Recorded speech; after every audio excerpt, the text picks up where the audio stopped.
खबर आ रही है पश्चिम बंगाल से, जहां दूसरे फेज की वोटिंग से पहले जबरदस्त बवाल हुआ है। बैरकपुर इलाके के जगदल विधानसभा में बीजेपी और टीएमसी के कार्यकर्ता आपस में भिड़ गए हैं। आज जगदल के जलेबी मार्ट मैदान में प्रधानमंत्री नरेंद्र मोदी की मेगा रैली होने वाली है, लेकिन ठीक उससे पहले जगदल थाने के सामने बीजेपी और टीएमसी के कार्यकर्ता भिड़ गए। और बताया जा रहा है कि विवाद पोस्टर फ्लैग्स को लगाने को लेकर के हुआ था, जिसके बाद दोनों पक्ष थाने में शिकायत करने पहुंचे, जिसके बाद हालात इतने ज्यादा बिगड़ गए कि दोनों पक्षों के बीच जमकर मारपीट शुरू हो गई। इस दौरान दोनों पार्टी के समर्थक और कार्यकर्ताओं ने एक दूसरे पर जमकर ईंट और पत्थर बरसाए। आरोप ये भी है कि हिंसक झड़प में बैरकपुर के पूर्व सांसद अर्जुन सिंह पर भी हमला किया गया है।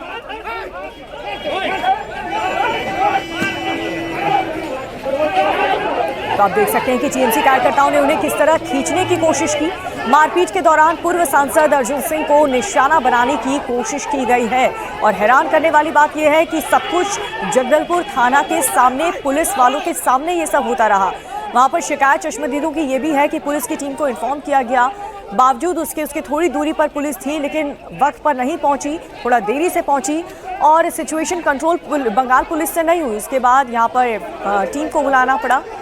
और आप देख सकते हैं कैसे यहाँ पर सुरक्षा बल पहुँचते हैं और इस पूरे मामले को शांत कराने की कोशिश करते हैं। ये वही इलाका है जहाँ पर आज प्रधानमंत्री नरेंद्र मोदी को रैली करना है। सेकेंड फेज में यहाँ पर वोटिंग होनी है और उससे पहले टीएमसी और बीजेपी के कार्यकर्ता आपस में भिड़ते हुए नजर आए। और जैसे कि हम आपको बता रहे हैं कि नॉर्थ 24 परगना ये पश्चिम बंगाल का सबसे बड़ा जिला भी है। 33 सीटें यहाँ पर हैं और यहाँ पर जबरदस्त टक्कर देखने को मिल रही है बीजेपी और टीएमसी के बीच, और उसका असर आप देख सकते हैं कि किस कदर सड़कों पे भी नजर आने लगा है। अब जिस दौरान ये बवाल हो रहा था जगदल थाने में, ये देखिए तस्वीर आपको दिखा रहे हैं, यहाँ पर अर्जुन सिंह पहुंचे थे। उपद्रवियों ने थाने का गेट तोड़ने की कोशिश की। उपद्रवी लगातार थाने के अंदर मौजूद पुलिस वालों को धमकाते भी रहे। और यहाँ पर आप देखिए किस तरह से जो पैरामिलिट्री फोर्स के जवान हैं उनको बीच में दखल देना पड़ा। अब पुलिस थाने में मौजूद थी, लेकिन पैरामिलिट्री के जो जवान थे उन्होंने आकर भीड़ को संभाला, भीड़ को खदेड़ा।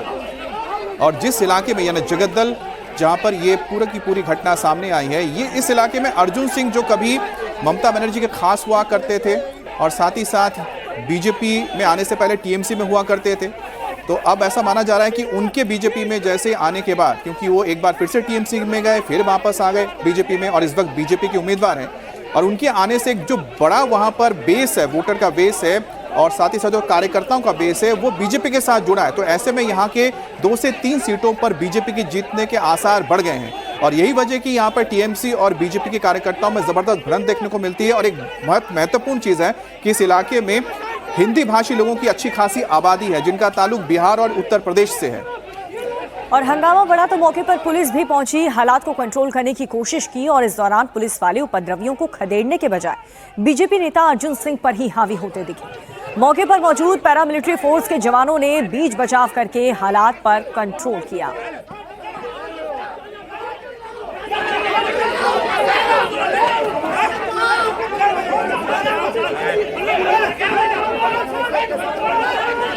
और बीजेपी का आरोप है कि हालात को कंट्रोल करने के लिए पुलिस फोर्स काफी देर बाद पहुंची है। पुलिस ने उपद्रवियों को खदेड़ना शुरू किया, लेकिन उपद्रवी लगातार पुलिस के कंट्रोल से बाहर होते जा रहे थे। तो यहाँ पर आपको 2 यहाँ पर फोर्सेस नजर आ रही होंगी, जो आपको खाकी वर्दी में नजर आ रहे हैं और नीले वर्दी में आपको नजर आ रहे हैं, वो पुलिस के जवान हैं और पुलिस की रैपिड एक्शन फोर्स है पश्चिम बंगाल की।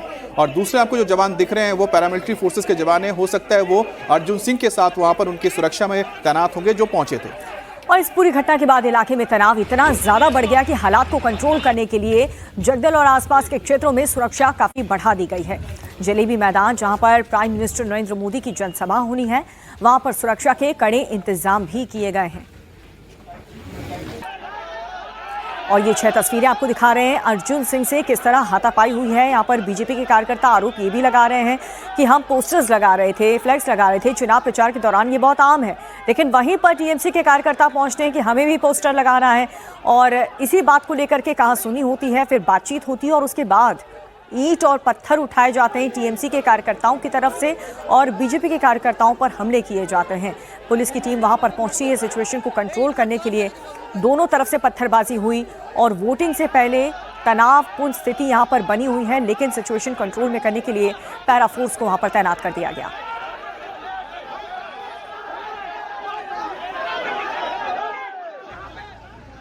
बिट्टू हमारे एक कर्मी बैनर और फ्लेक्स लगा रहा था। वहाँ हम लोगों का पार्टी ऑफिस भी है। वहाँ पर गुड्डू सिंह, पिंटू सिंह उसको जबरन पीटता है। हमारा फ्लैक्स फाड़ दिया गया, हमारे पार्टी ऑफिस में अंदर जाके भांगचूर किया। इस घटना को लेकर हम लोग थाना में अभियोग करने आए थे, क्योंकि अगर कोई हमारे कर्मी के ऊपर अटैक किया है तो हम लोग तो थाना में जनाएंगे। तो हम लोग थाना में आए। थाना में जब हम लोग अभियोग जनाने गए, उसी समय अर्जुन सिंह अपने केंद्र वाहिनी को लेकर, CISF सिक्योरिटी को लेकर अचानक हम लोगों के कर्मी के ऊपर हमला कर दिया, जिसमें हमारे सौरभ सिंह पुलिस के सामने थाना के अंदर CCTV फुटेज है, मीडिया फुटेज है। मीडिया फुटेज भी आपको हम दे रहे हैं। अद्भुत बात है, हम लोग तो अंदर में थे, कंप्लेन लिख रहे थे, किंतु मीडिया के थ्रू ही देखा गया कि किस तरह से अर्जुन सिंह अपने CISF को लेकर गुंडागर्दी का प्रदर्शन किया। अमित गुप्ता जो TMC के कैंडिडेट थे, जिन्होंने अर्जुन सिंह पर आरोप लगाया। दूसरी तरफ बीजेपी विधायक पवन सिंह ने आरोप लगाया कि उनके घर पर बमबारी की गई और फायरिंग में CISF के एक जवान घायल हो गए। पवन सिंह 2026 के पश्चिम बंगाल विधानसभा चुनाव में भाटपाड़ा विधानसभा चुनाव से क्षेत्र से चुनाव लड़ रहे हैं। कि हम लोग का स्ट्रीट कॉर्नर मीटिंग हो रहा था, तो TMC वाले कुछ आए, जो 17 नंबर वार्ड का काउंसलर है मनोज पांडे जी, वो आया अपने लड़कों लोगों को लेकर, वहाँ झमेला करने लगा। उसके बाद फिर हम गए IC के पास, जाके कंप्लेन किए कि हम लोग परमिशन लेके हम लोग जब ये स्ट्रीट कॉर्नर मीटिंग कर रहे हैं तो फिर TMC वाले आके क्यों झमेला कर रहे हैं। हम लोग प्रतिवाद किए। प्रतिवाद करने के बाद थाना के पास फिर हमने कंप्लेन किया। कंप्लेन होने के बाद उन्होंने बोला कि हम एक्शन लेंगे, पर आज देखने को मिला कि वो लोग आज फिर, जब हमारे आदरणीय नरेंद्र मोदी जी का जब हम लोग फ़ोटो लगा रहे थे उनके स्वागत के लिए, तो उनके कुछ लड़के जाके वहाँ डिस्टर्ब कर रहे थे। तब तक देखें कि पहले पत्थर चलने के बाद फिर बम चला। हाँ, हमारे यहाँ ये जो शटर था, मतलब हमारा ड्राइवर उस टाइम हमको ड्रॉप करके वहाँ खड़ा था, पानी पी रहा था। हम लोग अभी फुटेज में उसको देखें। और उसके बाद फिर उसके ऊपर पत्थर चला, वो जल्दी शटर बंद कर दिया। शटर बंद करने के बाद फिर बम चला। उसके बाद फिर फायरिंग होने लगी। फायरिंग होने के बाद उसी में हमारा CISF का एक गोली लग गया। और इस खबर पर विस्तार से जानकारी के लिए हमारे सहयोगी मनीष भट्टाचार्य हमारे साथ जुड़ चुके हैं। मनीष, फिलहाल तो ये बताइए कि सिचुएशन क्या कंट्रोल में है, क्योंकि आज PM मोदी की वहां पर रैली होने वाली है, और पुलिस की टीम ने क्या एक्शन लिया है इस हिंसक झड़प को लेकर के? देखिए, पुलिस ने 5 लोगों को इस पूरे मामले में हिरासत में लिया है। और चूंकि ये जो इलाका है, ये भाटपाड़ा और नोआपोड़ा, दोनों ही इलाके से पवन सिंह, जो कि अर्जुन सिंह के बेटे हैं, और अर्जुन सिंह खुद दोनों ही इस चुनाव लड़ रहे हैं। देर रात को पोस्टर्स और झंडा लगाने को लेकर ये विवाद सबसे पहले गरमाया था। जैसे ही थाने पर TMC के कुछ लोग पहुंचे, अर्जुन सिंह वहां पर मौजूद थे और अचानक से दोनों के बीच में हाथापाई हो गई। उसके बाद ये बताया जा रहा है कि बमबाजी भी हुई है, गोलीबारी भी हुई है, जिसमें एक CISF जो कि अर्जुन सिंह की सिक्योरिटी में तैनात थे, वो घायल हुए। उनको कोलकाता में एडमिट किया गया और भारी डिप्लॉयमेंट पुलिस का वहां पर तैनात किया गया है। सेंट्रल फोर्सेस का डिप्लॉयमेंट वहां पर किया गया है। 5 लोगों को हिरासत में लिया है, लेकिन अभी और भी उन लोगों की तलाश की जा रही है जिन लोगों ने हंगामा किया, खासतौर पर जिन्होंने बमबाजी और गोलीबारी की है। तो जैसा कि मनीष जैसा बता रहे हैं कि 5 लोगों के ऊपर एक्शन हुआ है और इस पूरे मामले में आगे की कार्रवाई हो रही है। लेकिन मनीष, एक चीज और बताइए, क्योंकि ये तो बहुत पहले से ही सब लोग जानते हैं कि बैरकपुर का जो इलाका है वो कितना ज्यादा सेंसिटिव है, खासतौर पे अर्जुन सिंह का उस इलाके में एक वर्चस्व माना जाता है। तो क्या यही वजह कि TMC को खतरा है कि वहां की 3-4 जो सीटें आसपास की वो काफी ज्यादा प्रभावित हो सकती हैं बीजेपी के साथ उनके जुड़ने के बाद से? हाँ बिल्कुल, देखिए, अर्जुन सिंह एक वक्त था जब ममता बनर्जी के बहुत खास सिपहसालार हुआ करते थे। उसके बाद जब वो बीजेपी में आए, फिर वो सांसद भी बने, उसके बाद बीजेपी से चुनाव भी लड़े, और फिर हुआ कि उनके बेटे और यानी अर्जुन सिंह और उनके बेटे दोनों उसी क्षेत्र से चुनाव लड़ रहे हैं। और यही वजह है कि इस बार बीजेपी ने अर्जुन सिंह और उनके बेटे दोनों को ही टिकट दिया है, क्योंकि उनके बेटे पवन सिंह वर्तमान से विधायक है।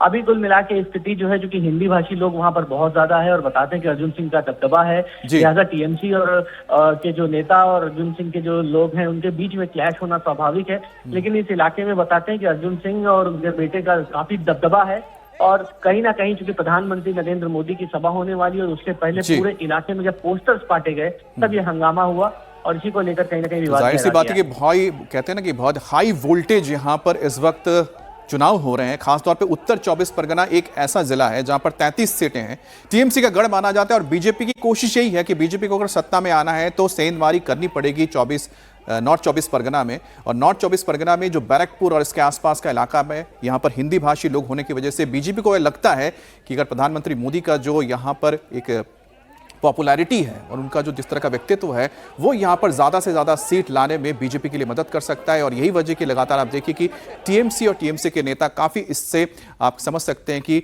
डरे हुए हैं। और बंगाल में दूसरे फेज की वोटिंग से ठीक एक दिन पहले देसी बमों का बहुत बड़ा जखीरा मिला है। रविवार शाम की बात करें तो दक्षिण 24 परगना के भानगढ़ विधानसभा क्षेत्र में बम बरामद होने से सनसनी फैल गई है।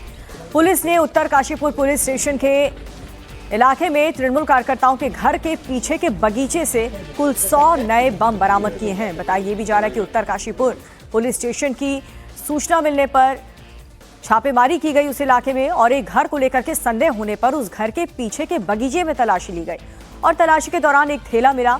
जब पुलिस ने उस थैले को खोला उसमें एक एक करके कुल 100 नए बम निकले हैं। इसके बाद पुलिस ने तुरंत ही पूरे इलाके को घेर लिया और बाद में बम डिस्पोजल स्क्वाड को बुला करके बरामद बमों को निष्क्रिय किया गया और इस पूरी घटना के बाद इलाके में तनाव फैल गया है। स्थानीय लोग काफी ज्यादा डरे हुए हैं। वहीं कोलकाता में बॉम्ब ब्लास्ट के मामले में एनआईए ने बड़ी कार्रवाई की है। एनआईए ने इस मामले में मुख्य आरोपी अहिदुल इस्लाम मोल्ला को गिरफ्तार कर लिया है। ये गिरफ्तारी दक्षिण 24 परगना जिले के विजयगंज बाजार इलाके से की गई है। एनआईए जांच में खुलासा हुआ है कि अहिदुल इस्लाम मोल्ला बम ब्लास्ट में शामिल था। अहिदुल इस्लाम मोल्ला का एक साथी पहले ही गिरफ्तार हो चुका है। इस साल मार्च में कोलकाता में बॉम्ब ब्लास्ट हुआ था जिसमें एक शख्स की मौत हो गई थी और साथ ही 3 लोग घायल हो गए थे और इसी सिलसिले में दक्षिण 24 परगना से अहिदुल मोल्ला को गिरफ्तार किया गया है।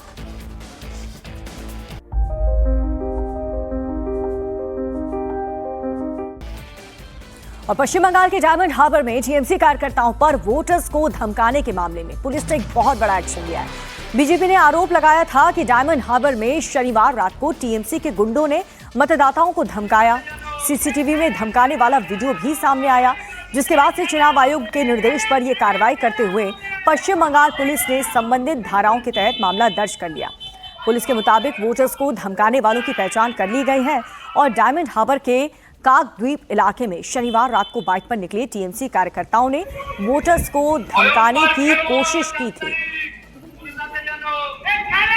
आपको बता दें अभिषेक बैनर्जी इसी इलाके से टीएमसी के सांसद हैं और देखिए काफी गंभीर आरोप यहाँ पर टीएमसी के कार्यकर्ताओं पर कि बाइक पर रैली निकाल करके वो लोग निकले और वहां पर वोटर्स को प्रभावित करने के लिए उन्हें धमकाते हुए नजर आए। और वोटर्स को धमकाने के मामले में चुनाव आयोग के निर्देश के बाद टीएमसी कार्यकर्ताओं के खिलाफ पुलिस ने एक्शन लिया है। बीजेपी नेता अमित मालवीय ने खुशी जाहिर किया, साथ ही बंगाल में वोटर्स को आश्वस्त किया कि उन्हें डरने की जरूरत नहीं है। बंगाल में दूसरे चरण का मतदान भी शांतिपूर्ण ढंग से होगा।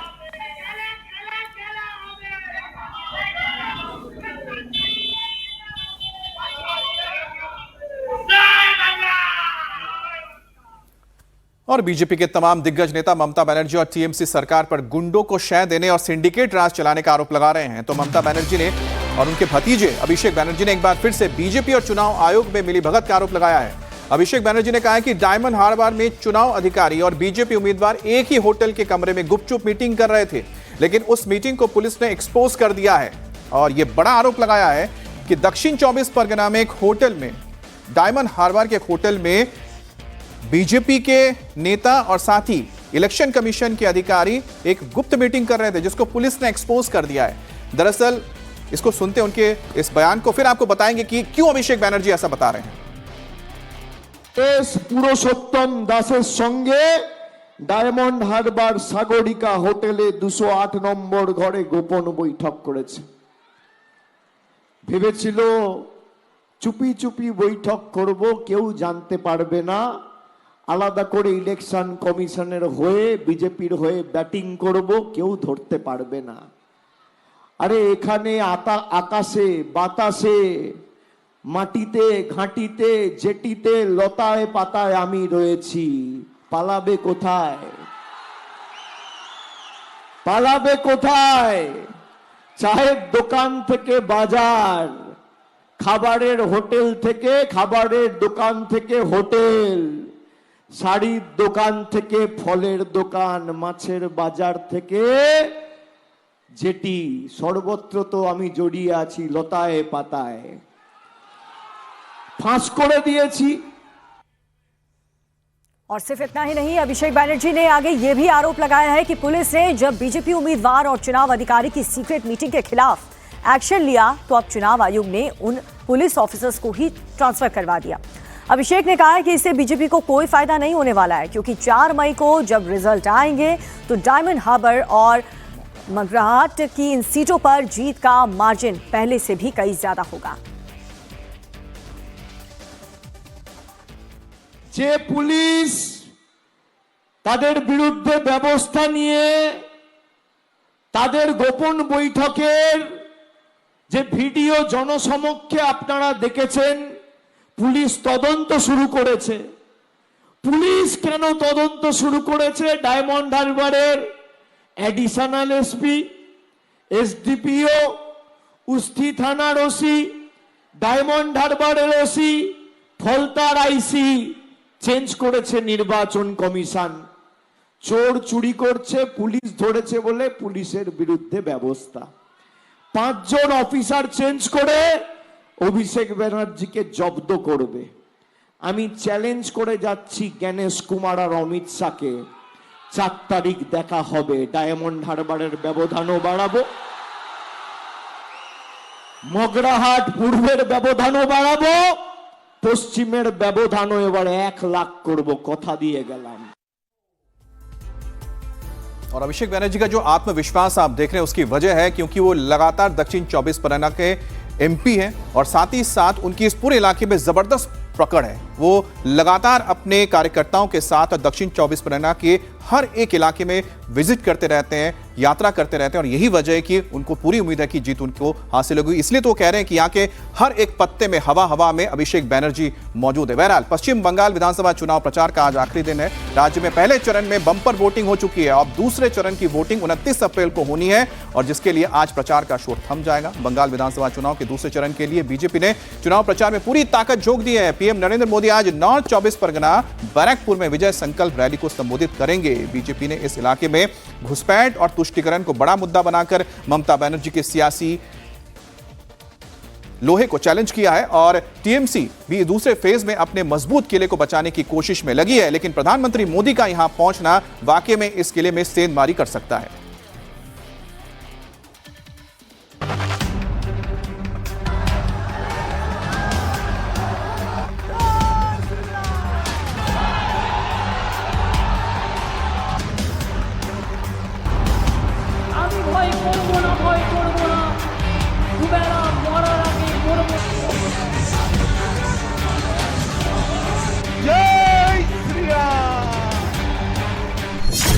बंगाल में वोटिंग का फाइनल राउंड।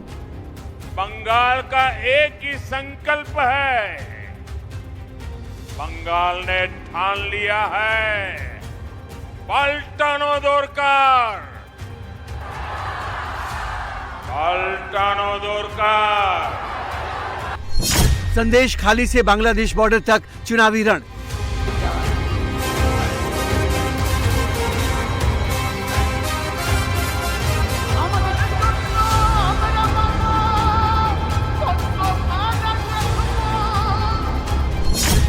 बंगाल राउंड 2, ममता के गढ़ में बीजेपी की असली परीक्षा।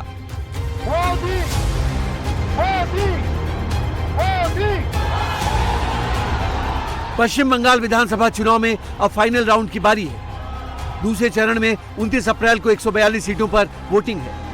ये इलाका ममता बनर्जी का मजबूत गढ़ है, वहीं बीजेपी की 5 साल की सियासी प्रयोगशाला भी है। ऐसे में दूसरे फेज में बीजेपी और टीएमसी के बीच आर पार की लड़ाई है। जो इस इलाके में जीतने में कामयाब रहेगा उसी का बंगाल में राज होगा। बंगाल का एक ही संकल्प है, बंगाल ने ठान लिया है पलटानो दोरकार, पलटानो दोरकार, पलटानो दोरकार, पलटानो दोरकार, पलटानो दोरकार, पलटानो दोरकार। साथियों, मैंने बहुत पहले कहा था कि इस बार बंगाल मतदान के सारे रिकॉर्ड तोड़ देगा। रविवार शाम को पीएम मोदी ने सीएम ममता बनर्जी के गढ़ कोलकाता में रोड शो किया। इस दौरान प्रधानमंत्री की एक झलक पाने के लिए हजारों लोग सड़कों के दोनों ओर खड़े रहे। लोग जय श्री राम और मोदी मोदी के नारे लगा रहे थे। बीजेपी का फोकस इस बार बंगाली वोटरों के साथ साथ मतुआ समुदाय में गहरी पैठ बनाने का है। चुनाव के प्रचार के आखिरी दौर में रविवार को पीएम मोदी ने मतुआ समुदाय के प्रमुख धार्मिक स्थल ठाकुरबाड़ी मंदिर में दर्शन करके पूजा अर्चना की। वहीं शाम में कोलकाता के ठनठनिया कालीबाड़ी मंदिर में पूजा करके शांति साधना की। दूसरे चरण में बंगाल की जिन 142 विधानसभा सीटों पर वोटिंग होनी है, उनमें कोलकाता, इंडस्ट्रियल बेल्ट और दक्षिण बंगाल के घनी आबादी वाले इलाके शामिल हैं। दूसरे फेज में पूर्व बर्धमान की 16 सीट, हुगली की 18 सीट, हावड़ा की 16 सीट, उत्तर कोलकाता की 7, दक्षिण कोलकाता की 4, दक्षिण 24 परगना की 31, उत्तर 24 परगना की 33 और नदिया जिले की 17 सीट शामिल है। दूसरा फेज दक्षिण बंगाल के उस कोर बेल्ट में है जिसे ममता बनर्जी का अभेद्य किला माना जाता है। बीजेपी इस बार ममता के इसी किले को भेदने की कोशिश में लगी है। आज बंगाल को आपके एक वोट की जरूरत है। बंगाल को आपके एक वोट की जरूरत है। आप हमें आशीर्वाद दीजिए, अपना वोट दीजिए। हम आपको टीएमसी से आजादी दिलाएंगे।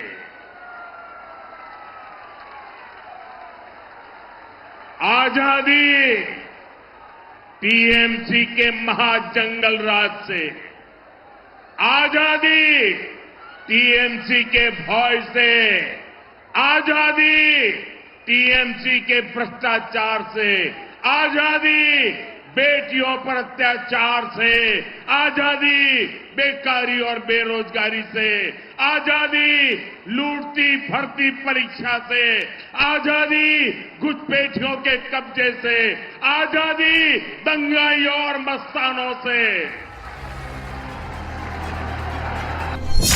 पश्चिम बंगाल के दूसरे फेज में 8 जिलों की 142 सीटों पर 1448 उम्मीदवारों की किस्मत दांव पर लगी है। टीएमसी ने दूसरे फेज की सभी 142 सीटों पर अपने उम्मीदवार उतार रखे हैं, तो बीजेपी 141 सीटों पर किस्मत आजमा रही है। कांग्रेस भी सभी 142 सीटों पर चुनाव लड़ रही है, जबकि लेफ्ट 100 सीटों पर चुनौती दे रहा है। बंगाल चुनाव के दूसरे चरण में 29 अप्रैल को जिन 142 सीटों पर वोटिंग है, उनमें 2021 के चुनाव में बीजेपी ने सिर्फ 18 सीटें जीती थी, जबकि टीएमसी ने 123 सीटों पर जीत दर्ज कर सत्ता के हैट्रिक लगाई थी। कोलकाता, नॉर्थ 24 परगना और साउथ 24 परगना इलाके की एक भी सीट बीजेपी नहीं जीत सकी थी। यही वजह है कि इस बार भी ममता बनर्जी अपने इसी किले को बचाने में लगी। ममता जी माछेर उत्पादन करते देयनी। 4 तारीख में रिजल्ट निकालेगा तो देखेंगे জ্বলবেন আর লুচির মতো ফুলবেন। দেখে রাখুন, আমাদের যা মাইনাস জায়গাগুলো ছিল কালকে আমরা এগিয়ে গেছি। বিজেপি অনেক সিটে হারবে। এবারে মনে রাখবেন, যা সিট ছিল তার অর্ধেকও পাবে না। সেই জন্য বাংলা কামড়ে আজকে অমিত বাবুকে মিটিং করতে হয়েছে প্রশাসনকে নিয়ে। ভয় দেখাচ্ছেন সবাইকে। কাকে ভয় দেখাচ্ছেন? 4 তারিখের পরে তোমার দেখা নাই গো, তোমার দেখা নাই, আর কাউকে পাবেন না। 2021 में बीजेपी नॉर्थ बंगाल और जंगल महल के इलाके वाली सीटों पर टीएमसी पर भारी पड़ी थी, लेकिन साउथ बंगाल की सीटों पर उसका गेम बिगड़ गया था। बांग्लादेश की सीमा से लगे इलाके में मुस्लिम वोटर बड़ी संख्या में है, जहां ममता बनर्जी जीत दर्ज कर रही है। बीजेपी ने इस बार पूरा फोकस इसी इलाके पर किया है। बीजेपी ने बांग्लादेश से अवैध रूप से घुसपैठ के मुद्दे को जोरदार तरीके से उठाया है। जय श्री राम। चिंता मत करना, इस बार कोई गुंडा बीच में नहीं आएगा। मैं 73 के मंच पर से गुंडों को कहकर जाता हूं, कान खोलकर सुन लो। 29 तारीख को तेहट्टा वालों को अगर परेशान किया तो 5 तारीख को उल्टा लटका कर सीधा करने का काम करेंगे। बंगाल में दूसरे फेज में बीजेपी और टीएमसी दोनों की असल परीक्षा होनी है। जहां एक तरफ ममता बनर्जी अपने दुर्ग को बचाए रखने की कवायद में है, तो दूसरी तरफ बीजेपी बंगाल की सत्ता में काबिज होने की कोशिश में लगी है।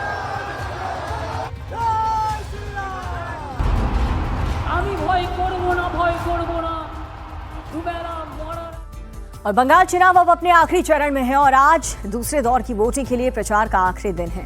आज शाम को बंगाल में प्रचार का शोर थम जाएगा। उससे पहले आज बीजेपी टीएमसी के तमाम दिग्गज मैदान में दिखने वाले हैं। कल पीएम मोदी ने कोलकाता में मेगा रोड शो किया।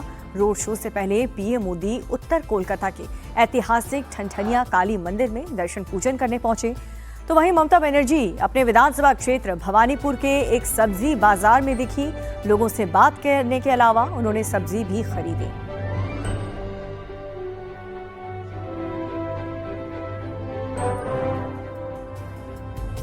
और बात करते अमेरिका और ईरान के बीच जो बातचीत को लेकर संभावनाएं लग रही थी कि फिर से शुरू हो सकती हैं, वो पूरी तरह से खत्म होती नजर आ रही हैं। अमेरिका के राष्ट्रपति डोनाल्ड ट्रंप ने साफ कह दिया कि बातचीत पहले ईरान को अब करनी होगी। अब अमेरिका की ओर से कोई भी प्रस्ताव नहीं जाएगा, कोई इनिशिएटिव नहीं लिया जाएगा। ईरान को अगर बात करनी है तो वो फोन करे। वहीं ईरान ने भी साफ कर दिया कि वो अमेरिका से सीधे बातचीत नहीं करेगा, अपनी वो बात पाकिस्तान के जरिए ही पहुंचाएगा। इसलिए अरागची लगातार दूसरे दिन इस्लामाबाद पहुंचे। फिलहाल अरागची रूस के लिए रवाना हो चुके हैं, जहां उनकी मुलाकात राष्ट्रपति व्लादिमीर पुतिन से होगी। और व्लादिमीर पुतिन से बातचीत बहुत अहम इस लिहाज से भी हो जाता है क्योंकि चीन और रूस सबसे करीबी मित्र या कह सकते हैं कि दोस्त हैं इस वक्त ईरान के। और अहम चीज यह है कि रूस ने कहा था कि अगर अमेरिका चाहे तो एनरिच यूरेनियम है वो खुद ईरान से लेकर अपने पास रख सकता है।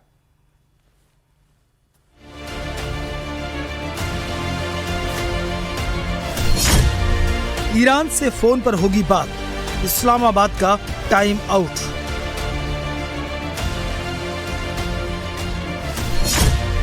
ट्रंप की क्लियर शर्त, ईरान के पास नहीं रहेगा एटम बम।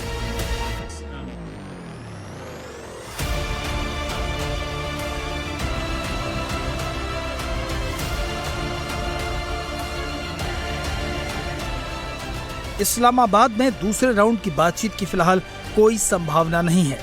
ट्रंप ने अपनी टीम को तो रोका ही, साथ ही ये भी साफ कर दिया कि अब ईरान से कोई भी बात सीधे फोन पर होगी।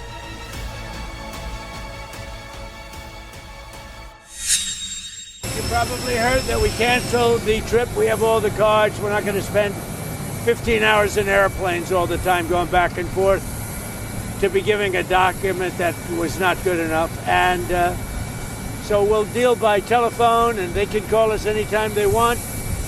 Again, we have all the cards. They have no military left practically. They have no leaders left. We don't know who the leaders are. Nobody knows who the leaders. I don't think they know who the leaders are, very importantly. So Trump ने card की बात कहकर अपना दबदबा जताने की कोशिश की तो ईरान की नेशनल असेंबली के स्पीकर ने इसका जवाब दिया। एमबी गलीबाफ ने लिखा, ये कार्डों के बारे में शेखी बघारते हैं, चलिए देखते हैं। Supply card, demand card. Straight of Hormuz आंशिक रूप से खोला गया, बॉब अल मिनाब नहीं खोला गया, पाइपलाइन नहीं खोला गया, इन्वेंट्री रिलीज खोला गया, डिमांड डिस्ट्रक्शन आंशिक रूप से खोला गया, अधिक मूल्य समायोजन आने वाला है। यदि वे अमेरिका के लिए गर्मियों की छुट्टियां रद्द नहीं करना चाहते तो अभी इसे जोड़ें। गलीबाफ का मैसेज है कि अमेरिका अकेला ताकतवर नहीं है। ईरान के पास कई विकल्प मौजूद हैं, जिनमें से कई तो इस्तेमाल ही नहीं किए गए। गलीबाफ ने यह कहकर भी तंज कसा कि गर्मियों की छुट्टियों में अमेरिका को ज्यादा तेल की जरूरत होती है। सीधे शब्दों में ईरान का कहना है कि प्रेशर बढ़ा तो असर दोनों तरफ से पड़ेगा। हालांकि ईरान 24 घंटे में 2 प्रस्ताव भी भेज चुका है। ट्रंप ने खुलासा किया कि ईरान ने हाल ही में एक नया शांति प्रस्ताव भेजा था, लेकिन ट्रंप उससे खुश नहीं थे, इसलिए उन्होंने इसे खारिज कर दिया। इसके बाद 10 मिनट के अंदर ही ईरान ने नया प्रस्ताव भेजा जो ट्रंप को पहले से बेहतर लगा। What changed from yesterday to today? nothing. It's just that they gave us a paper that should have been better. And interestingly, immediately when I canceled it, within 10 minutes we got a new paper that was much better. It's What very- was on that paper, sir? What was we talked about they will not have a nuclear weapon. It's very simple. Look, that whole deal is not complicated. Iran cannot have a nuclear weapon. It's very simple. Is the ceasefire remaining? Will you continue the ceasefire? Haven't even thought about it yet. Did they offer anything in return to 20 years of suspending enriched uranium? They offered a lot. What but did they offer? They offered a lot, but not enough. Thank you. Iran के विदेश मंत्री जब तक इस्लामाबाद में थे तब तक अमेरिकी वार्ताकारों के आने की संभावना बनी हुई थी, लेकिन जैसे ही अरागची ओमान दौरे पर निकले, ट्रंप भड़क गए। हालांकि इसके बाद अरागची रविवार को फिर से इस्लामाबाद पहुंचे। इस दौरान उन्होंने ईरान की शर्त और अमेरिका की मांगों पर अपनी आपत्तियां पाकिस्तान को सौंपी। अरागची इस्लामाबाद से रूस गए हैं। अमेरिका और ईरान में बम और बारूद के धमाके भले ही रुक गए हों, लेकिन होर्मुज की टेंशन से जंग के आसार बने हुए हैं। ईरान की न्यूज एजेंसी ने ये वीडियो जारी किया है। इस वीडियो में होर्मुज के पानी में MSC फ्रांसिस्का और एपामिनोडास जहाज दिखाई दे रहे हैं। ये वही जहाज हैं जिन पर IRGC ने हमला किया था और उन्हें ईरानी इलाके में ले गए। इससे पहले बुधवार को ईरान ने होर्मुज में 3 जहाज़ों पर गोलीबारी की और उनमें से 2 को जब्त कर लिया। दूसरी तरफ अमेरिका की नाकेबंदी जारी है। एक और सीज फायर पर अमेरिका की ईरान के साथ मीटिंग रद्द हो रही है, तो दूसरी तरफ होर्मुज में अमेरिकी नाकेबंदी और तेज हो गई है। अमेरिका ने खाड़ी में अपनी बड़ी सेना उतार दी है। ट्रंप ने USS जॉर्ज W. बुश खाड़ी में तैनात कर दिया है।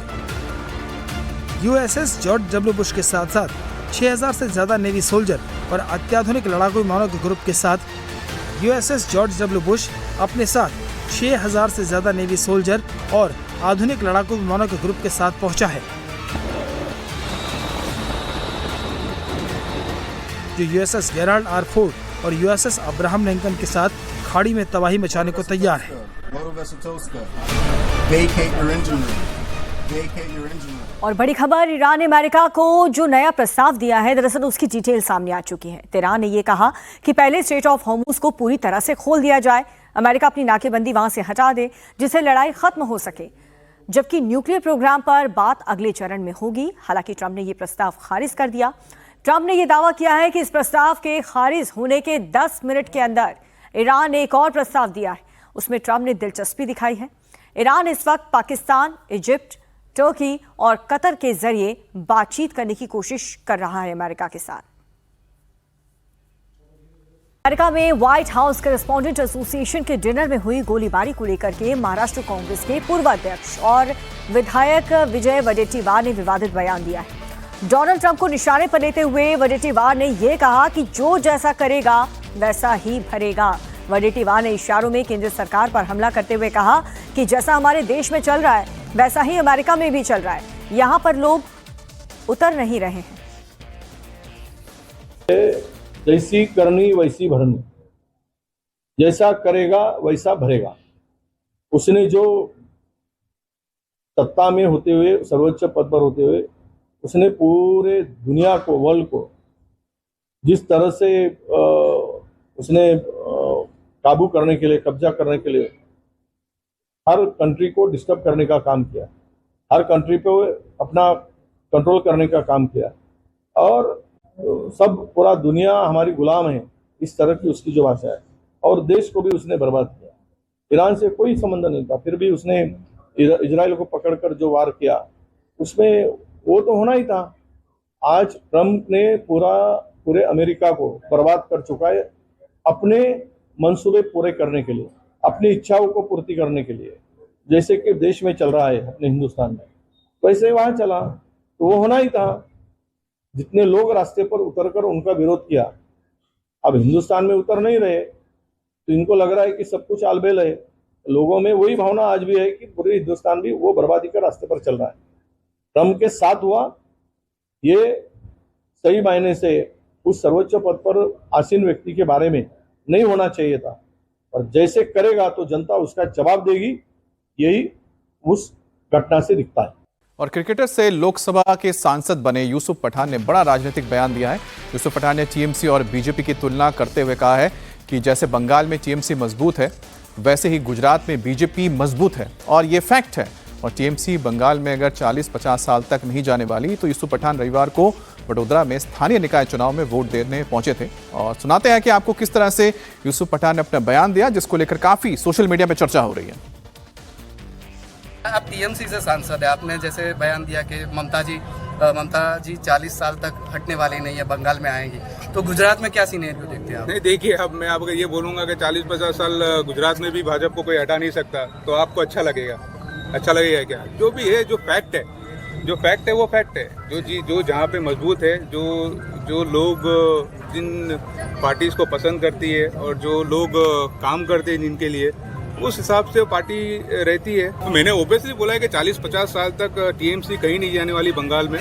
तो मेरा यही स्टैंड है कि 40-50 साल तक टीएमसी कहीं नहीं जाने वाली, क्योंकि लोग जो कैडर है, जो लोग हैं, वो काम करते हैं वहाँ पर। इसी तरह गुजरात में अगर देखेंगे तो गुजरात में लोग काम करते हैं। अच्छा, बीजेपी की सरकार है तो यहाँ पे लोग काम करते हैं, उस हिसाब से वोट होता है। और मुंबई में मरीन ड्राइव के पास भीषण सड़क हादसा हुआ है। हादसे में 3 लोगों की जान चली गई, जिनमें एक बुजुर्ग भी शामिल है।